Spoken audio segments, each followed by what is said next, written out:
Bonjour, bienvenue à ce webinaire « Les nouveaux avantages provenant de l'utilisation du dossier médical électronique dans les cabinets de médecins ».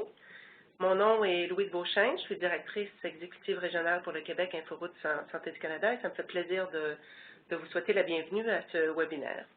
J'ai quelques points d'ordre administratif avant de commencer la présentation. Alors, premièrement, merci de participer au webinaire aujourd'hui. Nous avons des participants de partout à travers le pays. Alors, c'est rafraîchissant de voir qu'il y a du français quand même un peu partout à travers le pays. Le webinaire sera enregistré et devra être affiché sur le site d'InfoRoute, sur le site web d'InfoRoute pour consultation ultérieure si vous le désirez. Aussi, si vous voulez poser des questions, nous aurons une période de 10 minutes de questions à la fin de la présentation et nous essaierons bien sûr de répondre au plus grand nombre de questions comme telles.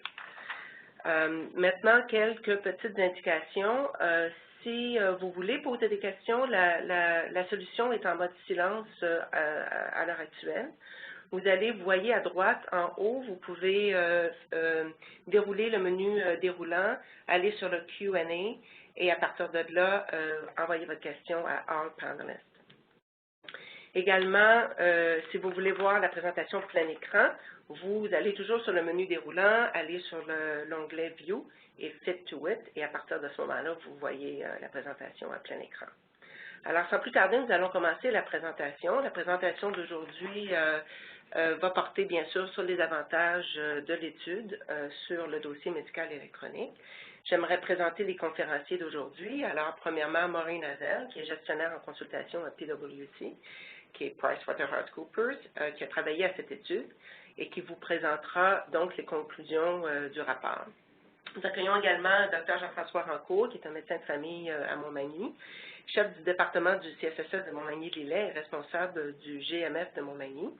Il participe à la rencontre et pourra parler de son expérience personnelle parce que Jean-François utilise les DME depuis un nombre d'années assez important et pourra apporter une vision un peu plus pratique aux recommandations du rapport comme tel. Alors, premièrement, le contexte. L'évolution de l'utilisation du DME est assez intéressante. De 2006 à 2012, on voit que les DME ont progressé de 23 à 56 au Canada. Alors, InfoRoute a décidé de commander une étude pour déterminer les effets actuels et nouveaux d'adoption du DME dans ce contexte-là. Alors, un DME, c'est un dossier informatique qui renferme des renseignements détaillés sur un patient, par exemple ses caractéristiques démographiques, ses antécédents médicaux, pharmacologiques, des renseignements diagnostiques.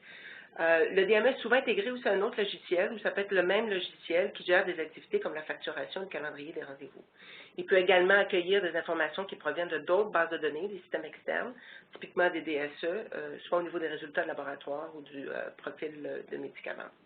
Alors, l'étude examinait les effets de l'utilisation du DME par les médecins de famille, mais aussi par les spécialistes, par leurs collègues, donc ça peut être les infirmières qui travaillent au Québec en GMF, dans les cliniques, dans les cabinets privés, dans les cliniques communautaires aussi, dans les centres de santé communautaires. Alors, ce n'est pas la première étude qu'InfoRoute commandite, c'est la quatrième en fait. Et vous pouvez accéder sur le site web d'InfoRoute des études, des évaluations qui portent déjà sur la télésanté, les systèmes d'information sur les médicaments, l'imagerie diagnostique, sont toutes des informations, des études qui montrent des bénéfices importants à l'utilisation de ces domaines-là. Alors, depuis 2010, InfoRoute investit en collaboration avec les provinces et les territoires dans des programmes d'investissement au niveau des DME pour faire en sorte que les dossiers médico-électroniques soient utilisés de plus en plus au niveau de la première ligne, soit par les médecins généralistes, dépendamment des programmes, mais aussi par les médecins spécialistes. Alors, à ce jour, on a 12 000 médecins et infirmières qui sont inscrits dans ce programme à travers le Canada. Et le Québec s'est joint dernièrement au programme, donc ce nombre-là devrait augmenter dans les prochaines années.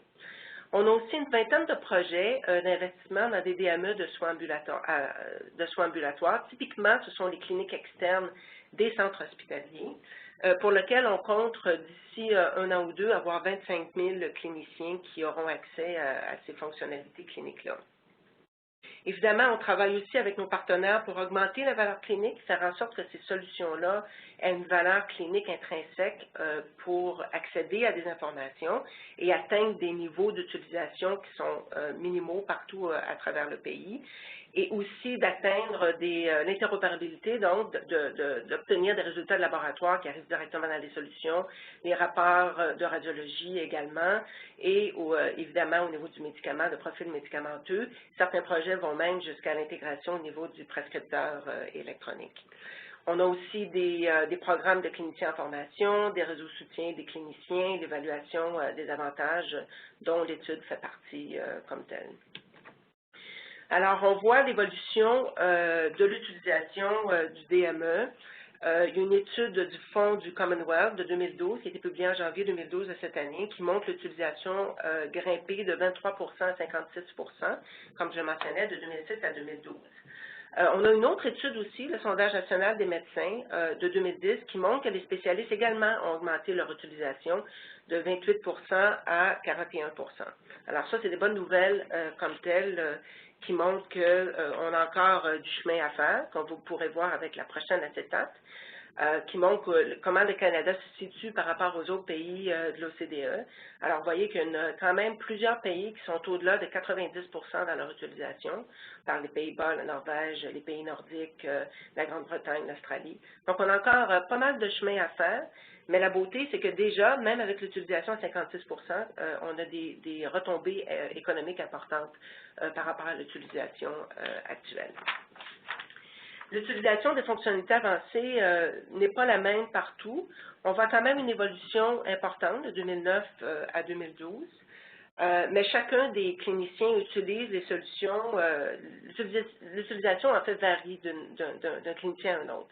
Alors on voit que celle qui est le plus utilisée est la rédaction d'ordonnances électroniques. Alors ça c'est très bien. Et on voit quand même que la commande électronique d'analyse de laboratoire, celle-là tarde encore un peu à progresser. Ces pourcentages-là reflètent l'utilisation de pas seulement des médecins qui sont dotés d'un DME. Alors, c'est sur l'ensemble des médecins.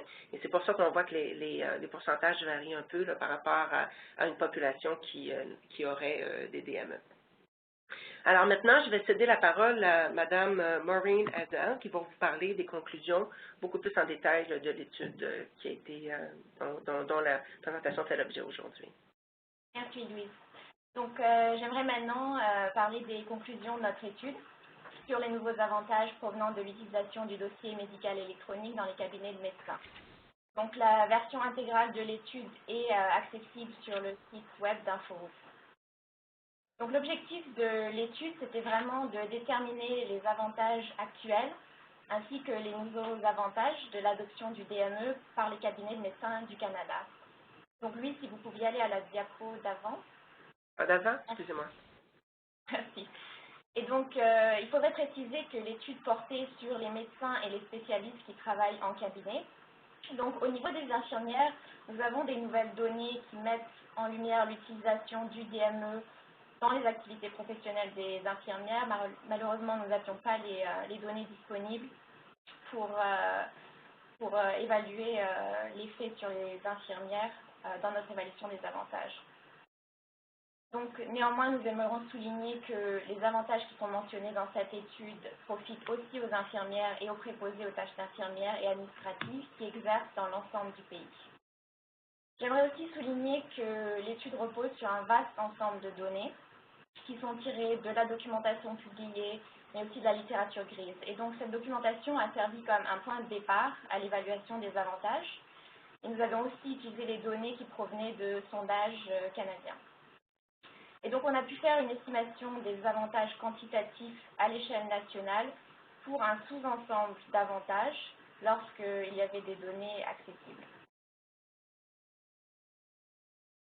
Donc, nous avons établi le modèle d'estimation des avantages à partir de multiples sources de données. Nous avons premièrement passé en revue la documentation accessible qui incluait plus de 250 articles de recherche, mais aussi des données de sondage comme l'enquête du Fonds du Commonwealth, mais aussi le sondage national des médecins. Et enfin, nous avons procédé à plus de 20 entrevues auprès d'informateurs clés.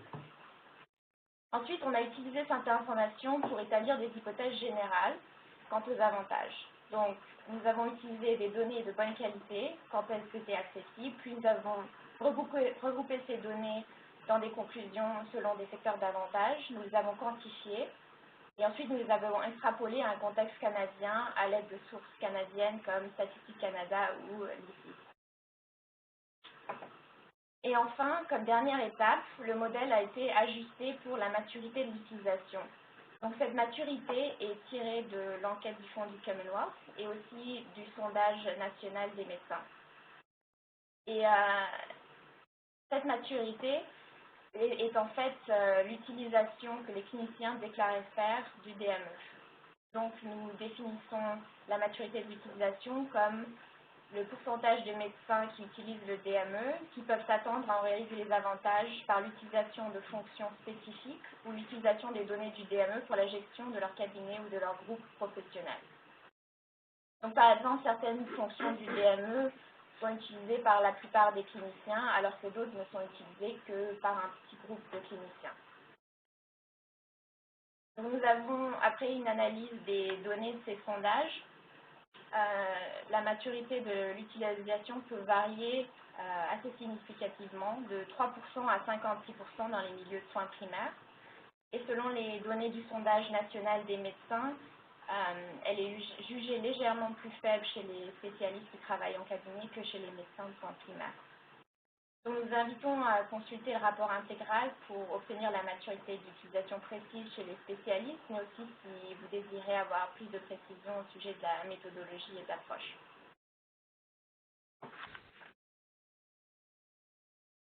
Donc, il est important de reconnaître les paramètres et les considérations de notre étude. Les estimations des avantages, premièrement, sont un reflet de la recherche et des données qui sont actuellement accessibles. Deuxièmement, les estimations sont conçues pour illustrer les effets actuels et nouveaux des DME. Donc, ce qu'on entend par les avantages actuels, c'est ceux qu'on a pu quantifier de manière solide et complexe. Et les nouveaux avantages, ce sont ceux qui sont en cours de réalisation, mais pour lesquels les données étaient limitées. Et enfin, les estimations sont représentatives de certains avantages, et donc ne sont pas représentatives de l'ampleur des avantages qui sont susceptibles d'être réalisés. Donc, afin de répondre à ces considérations, l'équipe de l'étude s'est premièrement concentrée sur les avantages pour lesquels il y avait le plus de données accessibles. Nous avons aussi utilisé des constatations propres au Canada dans la mesure du possible. Nous avons privilégié les études de grande qualité, donc par exemple les essais contrôlés ou les études prépost. Nous avons privilégié les études les plus récentes dans la mesure du possible. Nous avons aussi établi des taux d'adoption du DME et des usages de fonctions du DME à partir de sondages et des réponses auto-déclarées par les médecins eux-mêmes. Nous avons calculé les avantages à partir de données de recherche, puis nous les avons extrapolés avec des sources de données canadiennes. Nous avons aussi utilisé des valeurs limites et des hypothèses conservatrices pour augmenter la fiabilité des estimations. Et enfin, tous les résultats d'études ont été contre-vérifiés et validés avec plusieurs sources de données, et nous les avons passés en revue avec des experts cliniques et des chercheurs.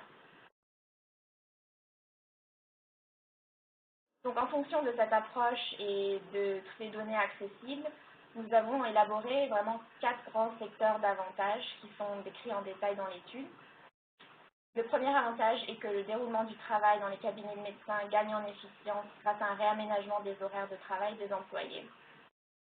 Donc, les employés qui ont accès au DME peuvent passer moins de temps à la multiplication des données parce que maintenant ils ont accès à des dossiers électroniques et non en papier, mais ils consacrent aussi moins de temps à la gestion des analyses.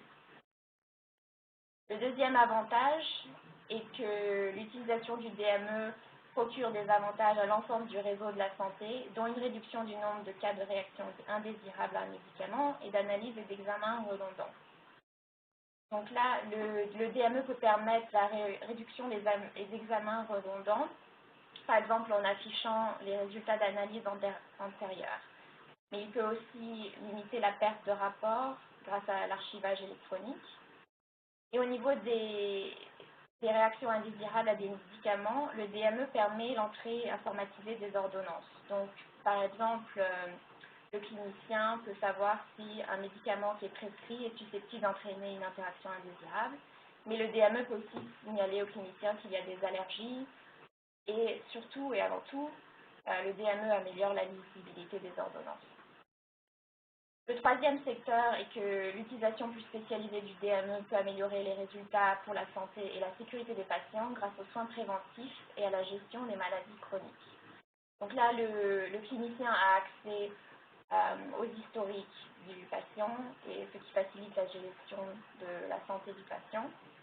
Mais aussi, le DME peut alerter le clinicien si le patient est dû pour un rappel ou pour un vaccin, et donc ça facilite les soins préventifs.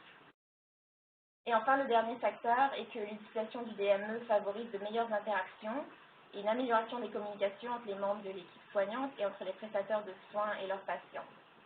Donc, par exemple, si le clinicien est absent ou si un patient change de médecin de famille, il y a un suivi continu du patient.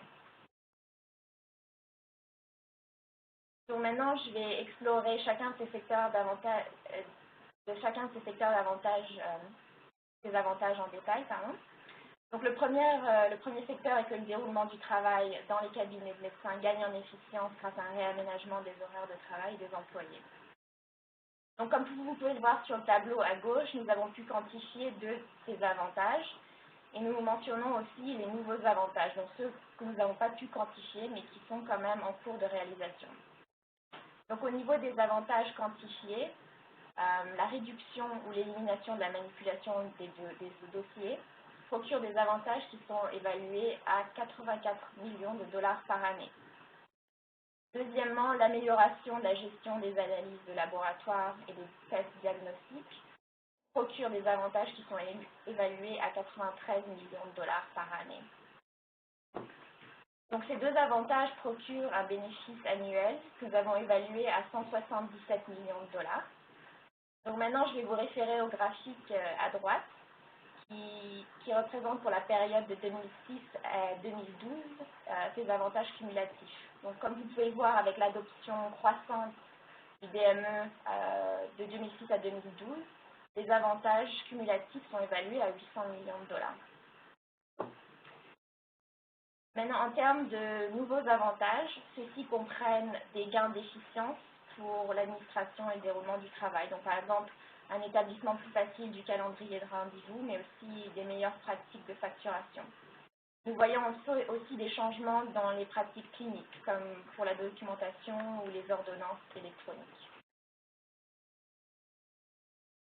Enfin, une récente étude réalisée par l'Université McGill et le Centre de santé de St. Mary's ont examiné le rendement sur le capital investi, donc le RCI, dans l'adoption du DME pour les soins primaires.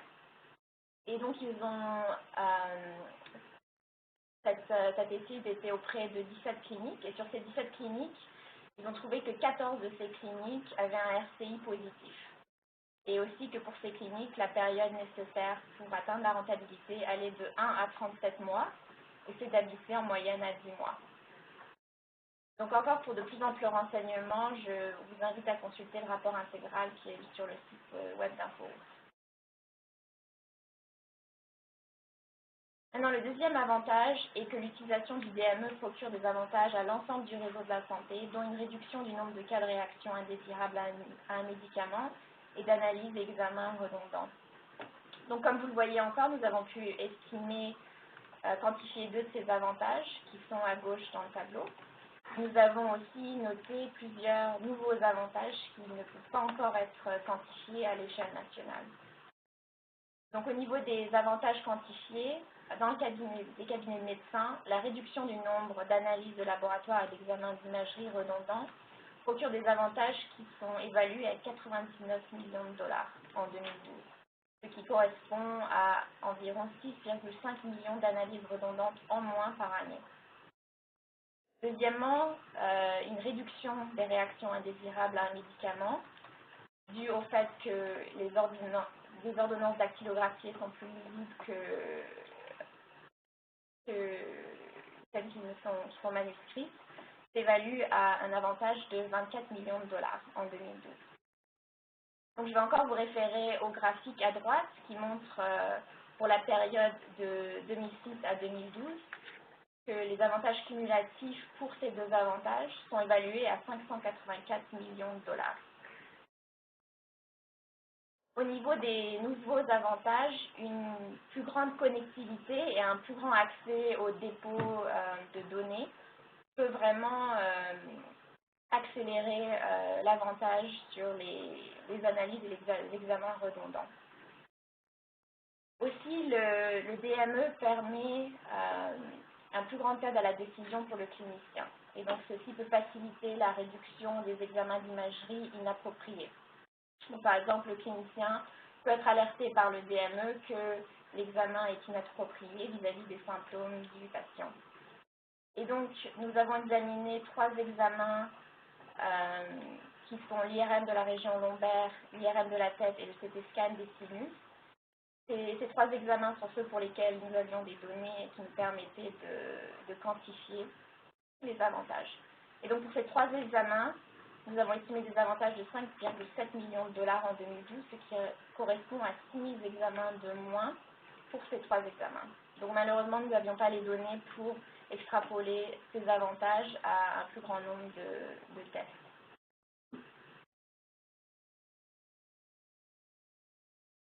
Comme troisième avantage, nous notons que l'utilisation plus spécialisée du DME peut améliorer les résultats pour la santé et la sécurité des patients grâce aux soins préventifs et à la gestion des maladies chroniques. Donc, nous avons noté diverses études qui ont révélé d'importants résultats pour les patients lorsque le DME est utilisé de façon efficace pour la gestion des maladies chroniques. Donc ici, nous illustrons quelques exemples de la littérature dans les domaines du diabète et du dépistage du cancer. Donc, par exemple, une des études a révélé une amélioration des soins des patients diabétiques. Donc, par exemple, cette étude a trouvé que 10,9% de plus de patients avaient atteint la valeur cible pour l'hémoglobine glyquée, 11,1% de plus pour la tension artérielle et 18,1% de plus pour la cholestérolémie. Une autre étude qui a été réalisée en Alberta a trouvé que 86% des médecins inscrits au programme de DME signalaient une amélioration de leur capacité à gérer les maladies chroniques de leurs patients. Et ceci grâce à des outils fournis par le DME comme les alertes, les ordinogrammes et les rappels. Donc tous ces avantages sont considérés comme nouveaux, principalement parce que l'utilisation spécialisée des DME varie vraiment de cabinet en cabinet. Donc il y a quand même des regroupements d'excellence au Canada et des cliniciens et des programmes qui déploient leurs efforts afin de faire progresser cette utilisation plus avancée. Mais d'après notre analyse des données du Fonds du Commonwealth et du Sondage national des médecins, cette utilisation plus avancée des DME reste quand même entre 3 et 18% des cliniciens.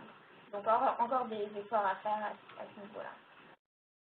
Nous vous invitons encore à consulter le rapport final pour obtenir plus d'exemples sur ces avantages au niveau des soins préventifs et des maladies chroniques. Et aussi, le rapport décrit en détail les facteurs qui facilitent ou entravent l'adoption et l'utilisation plus spécialisée du DME. Et enfin, de plus en plus d'études révèlent que l'utilisation du DME favorise de meilleures interactions et une amélioration des communications entre les membres de l'équipe soignante et entre les prestataires de soins et leurs patients. Donc, dans un moment, je vais céder la parole au Dr Rancourt et il vous fera part de ses expériences de l'utilisation du DME dans son cabinet de médecin. Mais en résumé, d'après nos données, ces données donnent à croire que l'utilisation du DME favorise un environnement propice à la collaboration, mais aussi améliore la communication entre les membres de l'équipe du cabinet, donc que ce soit sur place ou à distance, et aussi améliore l'expérience du patient et la continuité des soins. Donc le patient, lui aussi, a accès à l'historique de ses analyses et peut ainsi mieux gérer sa santé. Selon un sondage qui a été réalisé en Alberta, 96% des médecins qui participent au programme de DME mentionnent que l'accès à un sommaire des antécédents des patients a amélioré la continuité des soins. Et selon un autre sondage réalisé en 2012, les Canadiens dont le médecin utilise un DME mentionné que leur médecin en sait davantage sur les éléments importants de leurs antécédents médicaux qu'un médecin qui n'utilise que les dossiers en papier. Donc maintenant, j'aimerais vous présenter le docteur Jean-François Rancourt. Bonjour, docteur. Bonjour, Jean-François Rancourt. Alors, je suis médecin ici à Montmagny, responsable du groupe de médecine familiale. Et nous, ici, on a commencé avec le dossier médical électronique en 2004. On s'était regroupés dans un groupe de médecine familiale où il y avait 3 cliniques isolées qui se regroupaient et qui devaient travailler avec des infirmières dans les soins de maladies chroniques. Alors, pour nous, le seul outil qui était valable, c'est un dossier médical électronique pour permettre cette collaboration-là, ce partage des dossiers. Alors, dès 2004, un index commun a été créé. Chacun gardait son sous-index. Puis, nous avons commencé à prendre des rendez-vous électroniquement. Puis, dans un espace de 2 semaines, les secrétaires étaient enchantés parce qu'auparavant, ils devaient avoir des petits calendriers papier. Alors, rapidement, le module rendez-vous a été intégré. Par la suite, un module de prescription médicamenteuse où on devait apprendre à taper nos prescriptions. Pour être honnête, c'est une partie difficile pour le médecin qui, soudainement, vous me voyez devant le clavier, mais soudainement, il faut entrer nos médicaments. C'est une adaptation qui a pris un petit peu de temps, surtout en 2004, quand on n'était pas très habitué à avoir les ordinateurs sur les bureaux. Mais en 2005, on a commencé à recevoir du laboratoire électronique, puis ça a été merveilleux. En dedans de 2 semaines, les gens ont validé ce qu'ils recevaient papier, ce qu'ils recevaient électroniquement. Les labos, dans les 5 secondes qui étaient produits dans le laboratoire local, qui est près de 99 % de ce qu'on reçoit, entraient dans la boîte de réception du clinicien. Puis, rapidement, les médecins venaient nous dire, écoute, je reçois le papier, on reçoit tout, on a validé, est-ce que c'est possible de faire cesser le papier? Puis oui, on arrêtait quand les gens étaient à l'aise de la réception de papier. Tout ça pouvait générer de nouveaux processus. Quand on parle des 4 éléments qu'on a parlé tout à l'heure de réaffectation, de changement de l'horaire des secrétaires, chez nous, dans notre organisation, on reçoit environ 250 000 tests de laboratoire par année. Alors, vous imaginez que si on ne le reçoit plus papier, si les médecins n'ont pas à aller le chercher, faire sortir le dossier, que la secrétaire le classe, que ce soit annoté, c'était environ 25 % du temps des secrétaires.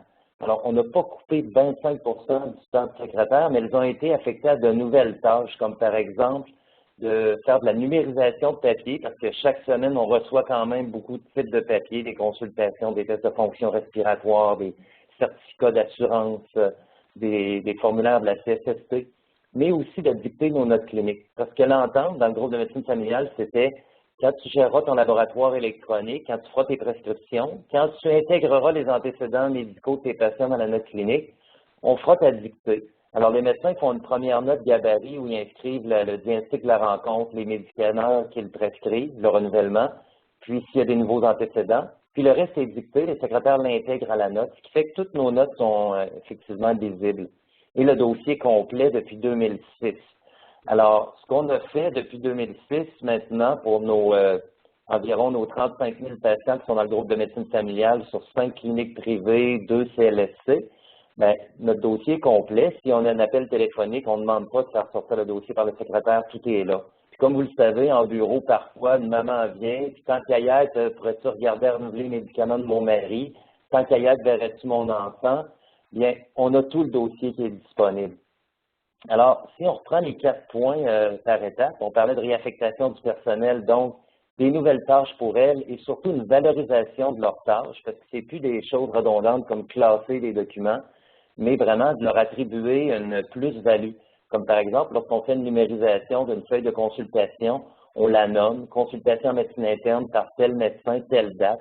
C'est maintenant dans un onglet particulier dans le DME, c'est trié, c'est rapidement retrouvable. Quand elles font notre dictée, si dans ma dictée, j'avais des données structurées comme un poids, une taille, une tension, une circonférence abdominale, ils sont mis dans un endroit précis.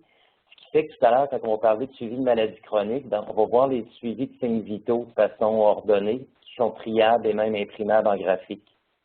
Lorsqu'on parle dans un deuxième point de réduction des examens, tout à l'heure, je vous ai parlé de près de 250 000 examens de laboratoire. Ce n'est pas que des examens de laboratoire demandés par la première ligne, mais aussi par l'urgence, par l'hospitalisation. On est une petite communauté d'environ 45 000 personnes et les médecins vont aussi à l'hôpital. Et ces patients-là, le laboratoire, lorsqu'il y a une hospitalisation, entrera dans le dossier médical du patient parce que c'est son consentement. Dans le groupe de médecine familiale, il consent à ce que tous les éléments nécessaires à sa santé soient disponibles. Alors, on reçoit le laboratoire lorsqu'il est hospitalisé. Alors, le médecin, lorsqu'il le voit au bureau, a quand même le résultat de ses dernières créatinines, de ses derniers INR, de sa dernière hémoglobine, ce qu'on avait très rarement auparavant dans un dossier papier. Comme vous le savez, parfois la feuille sommaire nous arrive 3 mois, 4 mois plus tard, et on n'a pas nécessairement les derniers tests de laboratoire. Alors, c'était un gros plus. Puis, effectivement, si le bilan lipidique a été fait lors de l'hospitalisation, le médecin de famille, lorsqu'il va voir le patient, verra ce bilan lipidique-là et n'aura pas à le redemander. Alors, c'est, je vous dirais, très conservateur les chiffres qui ont été donnés sur ce qu'on sauve. Les examens radiologiques, les rapports, nous sont aussi transmis électroniquement. Alors, ça aussi, c'est un gros gain. Puis, on évite de faire de la duplication d'examens. Le scanner a été fait à l'hôpital, les radios pulmonaires, moins de duplication. Dans le troisième point, on parlait tout à l'heure de suivi de maladies chroniques. C'est là qu'on voit la plus-value. Souvent, en bureau, lorsqu'on a un dossier papier, plusieurs d'entre nous, par exemple, se faisaient une espèce de petite grille où ils mettaient en séquence la créatinine, la tension du patient, le dernier hémoglobine pour le suivi d'insuffisants rénaux ou de diabétiques. Et maintenant, ces tableaux-là se construisent automatiquement dans le DME sans aucune intervention humaine. Alors, lorsque je suis un diabétique avec une infirmière, avec une nutritionniste qui vient parfois chez nous, bien, on voit le même tableau qui est construit. Puis, on peut montrer au patient, vous voyez ici, je suis à l'écran avec une patiente, puis on voyait justement son suivi de son tableau de diabète. Bien, je peux lui montrer l'amélioration au fur et à mesure du temps.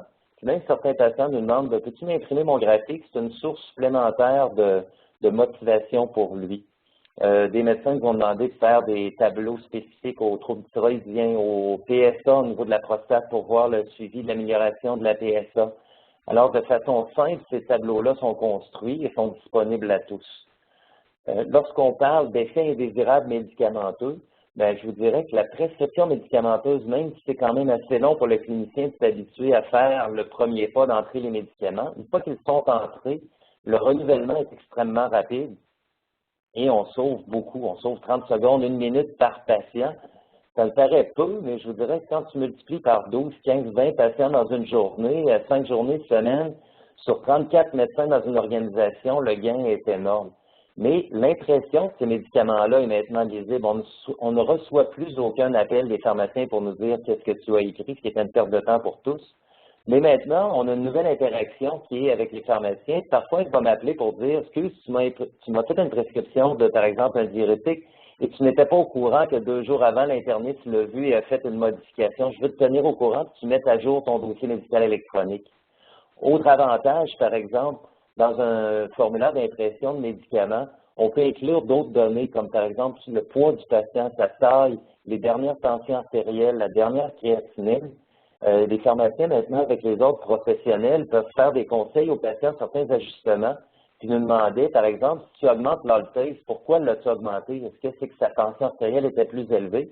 Bon, on a juste eu à dire dans l'entête, maintenant, on va vous fournir les tensions artérielles systoliques et diastoliques de la dernière rencontre, et vous les aurez. Encore une fois, plus de partage d'informations avec les autres intervenants. Un autre exemple, par exemple, dans un dossier médical électronique, une feuille sommaire est construite où sont identifiés le patient, ses antécédents, allergies, médicaments, derniers signes vitaux. Lorsqu'on fait une demande à un spécialiste, on imprime cette feuille-là qui rassemble l'image de ce patient-là. On recevait une lettre dernièrement d'un gastroentérologue de Québec qu'on n'était pas habitué d'envoyer puis qui me disait, écoute, en 25 ans, j'ai jamais eu une référence de cette qualité. Tu me donnes la feuille sommaire, tu me donnes le dernier tableau des 5 dernières années de son laboratoire. C'est fantastique, mais c'est vers là qu'on va avec les dossiers médicaux électroniques au Canada. C'est sûr qu'on rêverait de faire, par exemple, des requêtes électroniques de laboratoire où ça s'en irait, le labo est en attente, puis on reçoit une validation pour dire la conciliation est faite. On y arrivera. Tout ça demande une harmonisation des laboratoires dans nos provinces, mais un jour, on va y arriver, un peu comme on fait nos transactions avec Quicken, puis on fait une conciliation. Mais on n'en est pas encore là. C'est pour ça que dans le tableau qu'on a vu tout à l'heure, l'utilisation d'une ordonnance électronique qui était quand même encore faible. Dernier élément, on parle de communication. Lorsqu'on veut faire du travail collaboratif, que ce n'est pas seulement un médecin qui est seul, bien, on doit partager un dossier. Puis maintenant, dossier-là est partagé avec tous les collègues. Alors que le patient a été vu au sans rendez-vous, en visite prévue d'avance, une visite à domicile qui est maintenant dictée, la visite à l'infirmière, l'appel téléphonique. Maintenant, les secrétaires, auparavant, nous donnaient des petits papiers pour nous dire qu'un patient nous avait appelé. Maintenant, il y a une valorisation de l'intervention. Elle fait une note clinique d'appel téléphonique qu'on appelle. Les besoins sont là, le nom de la pharmacie est là. Moi, j'ai seulement à rentrer dans cette note clinique-là et la continuer, renouveler, par exemple, le médicament tout en regardant à côté ma dernière TSH pour voir si mon synthroïde est adéquat, l'imprimer. Puis dans le DME, on a un champ particulier où est inscrit le nom de la pharmacie du patient. Et on a dans le pied de page aussi des ordonnances qui permettent d'envoyer un fax à la pharmacie, ce qui fait que lorsque ça s'imprime, on a toutes les informations. Alors, ces 4 éléments-là ont été quantifiés par l'étude, sont réels, et on s'attend qu'il y aura des bénéfices supplémentaires, parce que là, on reçoit électroniquement du laboratoire, de l'imagerie, mais dans un projet régional comme dans Chaudière-Appalaches, où maintenant on se dote d'un dossier clinique informatisé avec une plateforme de transfert des informations comme l'anatomopathologie ou même des consultations un jour, bien, la plateforme de transfert vers les DME sera la plateforme régionale. On n'aura plus à faire des interfaces point à point avec chacun des hôpitaux d'une région. Alors, on perçoit vraiment les bénéfices dans les prochaines années. Alors, ça fait le tour un petit peu de notre utilisation et avec l'équipe, avec Louise, on pourra répondre à vos questions.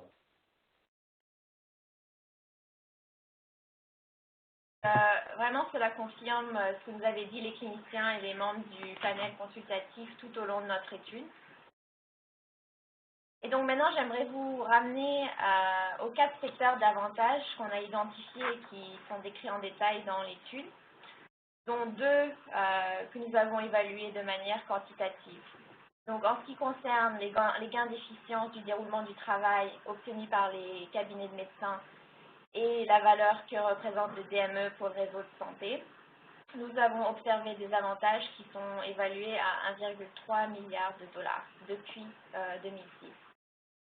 Et comme nous l'avons aussi démontré, il y a des nouveaux avantages que nous n'avons pas pu quantifier pour les cabinets de médecins et qui sont en cours de réalisation dans les communautés d'excellence et qui utilisent les fonctions spécialisées du DME.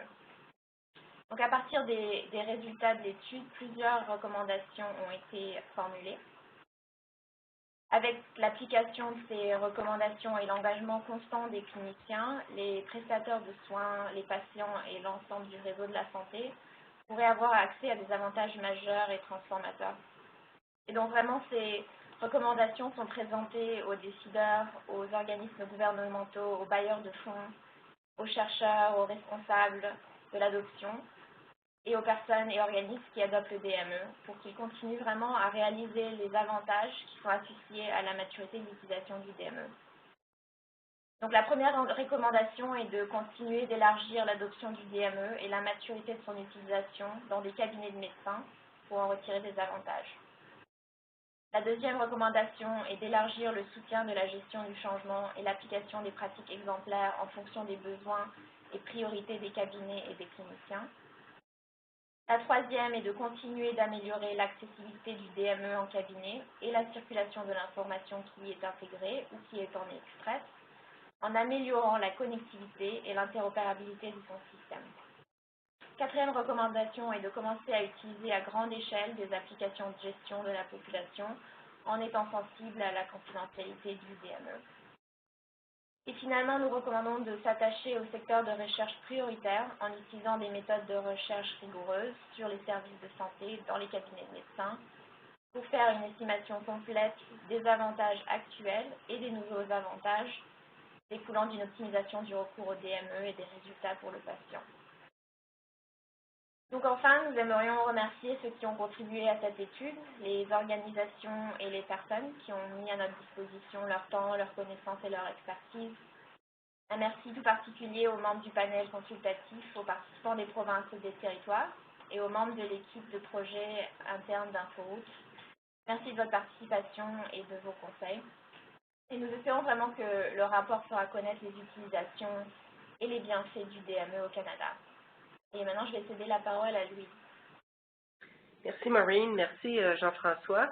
Maintenant, c'est la période des questions. N'hésitez pas à envoyer vos questions par l'outil informatique. Alors, on a une première question qui s'adresse à Maureen. Alors, Maureen, les bénéfices identifiés s'appliquent-ils à toutes les cliniques, peu importe leur taille, en particulier les petites cliniques, moins de 5 médecins? Merci Louise. Donc, très bonne question. On s'attend vraiment à voir les bénéfices dans toutes les cliniques, mais il est vrai qu'il peut y avoir beaucoup de variabilité. Donc, comme on a vu avec l'étude qui a été réalisée par l'Université McGill et le Centre de santé St. Mary's, le rendement sur l'investissement dans le DME peut vraiment varier de clinique en clinique, avec une clinique qui a eu un rendement de 1 mois et une autre 37 mois.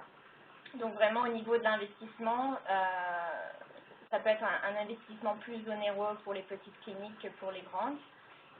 Et il y a eu beaucoup d'activités dans les provinces pour faciliter vraiment l'investissement dans le DME. Mais au niveau des bénéfices, on s'attend vraiment à de larges bénéfices, que ce soit au niveau de la productivité ou vraiment des soins préventifs et d'améliorer la gestion des maladies chroniques. On s'attend à voir ces bénéfices dans toutes les cliniques, indépendamment de leur taille. Merci, Maureen. On a une autre question également pour Dr. Jean-François Rancourt. Quel avis donneriez-vous à un médecin qui est en train de considérer l'adoption d'un DME? Je vous dirais de bien préparer le projet. En fait, faut aller voir les collègues qui en utilisent. Pas aller voir seulement quelqu'un qui a un produit, mais plusieurs produits, puis voir dans la vraie vie ce que l'introduction du DME a changé dans les processus de travail. Parce que c'est un outil, mais il y a aussi une façon de changer les rôles de chacun.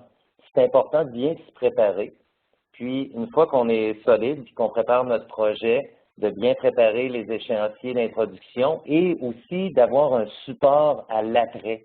Parce que parfois, on fait des bonnes formations pour le démarrage, mais il faut soutenir les gens pour qu'ils adoptent chacun des modules. Alors, l'Ontario avait fait beaucoup de travail là-dessus, entre autres les gens d'Hamilton, où ils faisaient des petites communautés, puis il y avait des peer leaders, des pairs qui allaient l'année d'après voir les médecins et leur dire, écoute, il y a telle fonctionnalité que tu n'utilises pas, tu aurais avantage. Alors, tout de suite, de se préparer, d'avoir une équipe comme ça qui pourra vous aider à utiliser le plein potentiel de votre dossier médical électronique. Merci. J'ai une autre question pour toi, Jean-François. Tu as répondu en partie, mais peut-être que tu peux ajouter.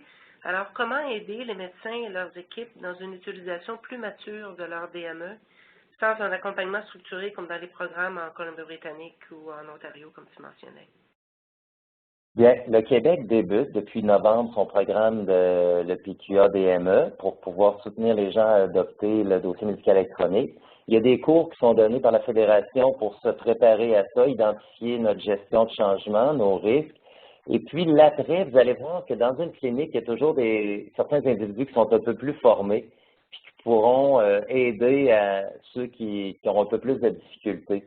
Mais moi, par expérience, ce que j'ai vu, c'est que ça vaut la peine parfois de prendre un médecin un pour un puis de dire, on peut-tu revoir 2 ou 3 de tes notes, puis juste un petit 15 minutes, puis on se donne des trucs, un et l'autre. Alors, c'est pas toujours nécessairement la même personne qui va faire ça, mais parfois on est 2 ou 3 qui se connaissent un peu plus, puis qu'on va se séparer. Puis aussi, ce qu'on a vu, c'est de déterminer peut-être une de vos secrétaires qui sera mise au point aussi un peu plus de l'usage du dossier médical électronique. C'est des bons collaborateurs parfois pour déboguer un petit problème rapide, puis nous aider à aller un peu plus loin. Parfait, merci. Question maintenant pour Maureen. Au niveau de la recommandation numéro 2 à la page 22, pouvez-vous être plus spécifique? Je vais remettre la setup pour que tout le monde voit bien quelle est la recommandation numéro 2. Donc au niveau d'élargir le soutien de la gestion du changement et l'application des pratiques exemplaires en fonction des besoins et priorités des cabinets et des cliniciens. Donc là encore, pour se référer à ce que vient d'expliquer le Dr Rancourt, même si l'augmentation de l'adoption du DME a vraiment grandi ces dernières 6 à 7 années, on a encore une utilisation faible au niveau de certaines fonctionnalités du DME, notamment au niveau des la gestion des maladies chroniques. Et donc, il faut vraiment élargir le soutien au niveau de l'application CDME et soutenir les médecins pour qu'ils utilisent les fonctions plus avancées de CDME et vraiment de permettre certains de ces nouveaux avantages dont nous avons parlé pour vraiment en réaliser les bénéfices. Excusez, Jean-François, peut-être pour compléter, quand vous disiez tout à l'heure, est-ce qu'on a quelque chose qui ressemble à Pito en Colombie-Britannique où ils ont établi des équipes de soutien? Ici, pour l'instant, au Québec, on n'en a pas, mais il est prévu un programme de réseau de pairs qui va probablement se créer des petites communautés de gens qui utilisent la même application et qui vont pouvoir partager dans les espaces mis à la disposition par la Fédération des médecins omnipraticiens du Québec. Dans d'autres provinces, ça existe pour les francophones qui sont d'autres provinces, des communautés de pairs qui font ce soutien-là une fois engagés dans le DME. Oui, j'ajouterais, puisque c'était l'objet de notre prochaine question, qui c'était comment implanter un réseau de pairs structuré au Québec. J'ajouterais à ça qu'en effet, la FMOQ a vraiment l'intention de mettre en place un réseau de pairs pour l'implantation du DME. Il ne faut pas oublier aussi que le ministère avait déjà un projet qu'on appelait le RSVP, et c'est pas dit non plus qu'il n'y aura pas une continuation de ce projet-là du côté du ministère, bien sûr en collaboration avec la Fédération, puisque maintenant le projet de PQADME est en place au Québec. Une autre question qui nous arrive, soit pour moi, alors je vais poser la question, je ne l'ai pas lu encore. Utilise-t-on un système de classification comme la SNOMED ou la CIM? Je peux répondre pour le Québec, en fait. La CIM 10, la CIM 9, la CIM 10 est utilisée au Québec dans les établissements de santé. Ça, c'est certain. Je vais laisser Jean-François répondre pour le côté privé. Pour ce qui est de la SNOMED CT, elle est encore très peu utilisée, sinon qu'elle est utilisée pour faire des correspondances dans les systèmes centraux au niveau, entre autres, du laboratoire, de l'imagerie, de la santé publique. La codification est utilisée au niveau central pour faire une correspondance avec les informations qui sont versées aux bases de données centrales. Mais pour ce qui est de la pratique de DME en pratique privée, je vais laisser Jean-François répondre à ceci. Pour le Québec, les dossiers médico-électroniques ont eu une homologation, puis depuis l'an dernier, tout ce qui est diagnostic, on exige qu'ils soient en SIM10.ca. La SNOMED n'est pas encore utilisée. Quand même, juste depuis un an, on a demandé d'utiliser une nomenclature. Parfois, c'était rien, parfois, c'était SIM9. Alors maintenant, on exige la SIM10, puis les fournisseurs le font tous, qui ont été homologués. La SNOMED pourra probablement être utilisée un jour. Ça se fait par étapes. Tout standard, toute nomenclature, ça a besoin de temps. En Alberta, il y a des systèmes qui permettent d'avoir la SNOMED. La SNOMED, c'est plus pointu. Ça va me sortir, par exemple, si j'ai une fracture du cubitus dans la SIM10, ça me dit fracture du cubitus. Mais la SNOMED va me dire si c'est proximal, distal, à droite. Alors, c'est question d'un standard à établir. Les hôpitaux ne sont pas très prêts à ça. Le DSQ, lorsqu'il y a des diagnostics, va utiliser la SNOMED. Alors, progressivement, on l'adoptera, mais pour les DME, ce n'est pas intégré au Québec pour l'instant. Merci. Une autre question pour Maureen. Pouvez-vous donner des exemples des fonctionnalités spécialisées d'un DME?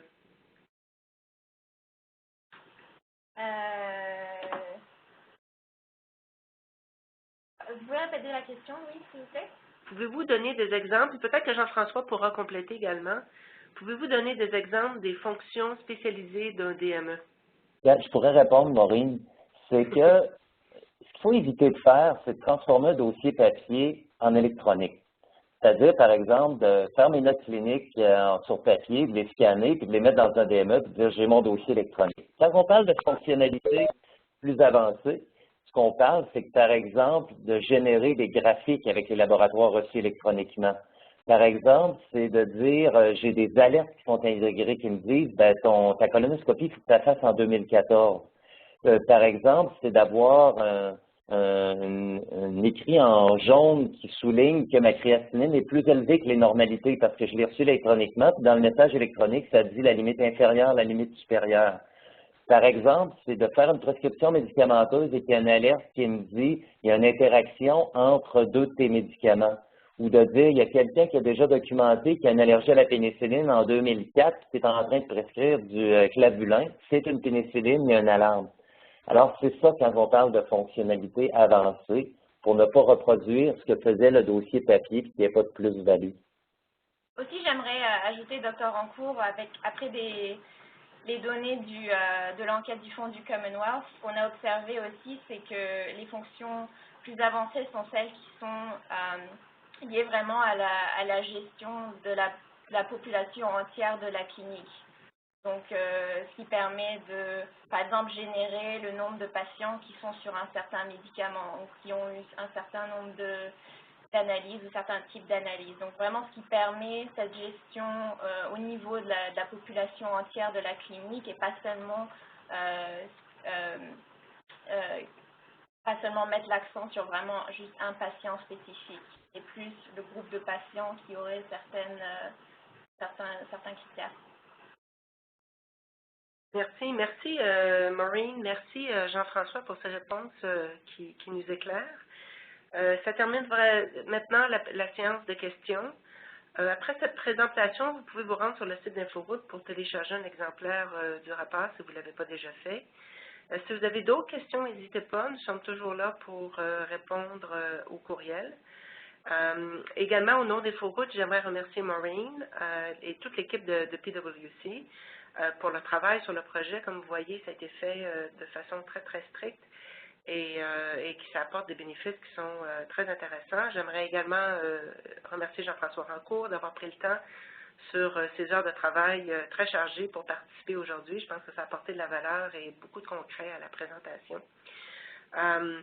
Ce rapport a été mis au point grâce au soutien de nombreux collaborateurs partout au pays. J'aimerais les remercier, y compris les membres de notre panel consultatif, les cliniciens, les chercheurs, les représentants des provinces et des territoires. Un gros merci tout spécial à chacun d'entre eux pour le temps et les efforts consacrés à cette entreprise. C'est absolument très important de faire des études comme ça si on veut changer la pratique, si on veut que les gens consultent et aient des informations qui sont vérifiables.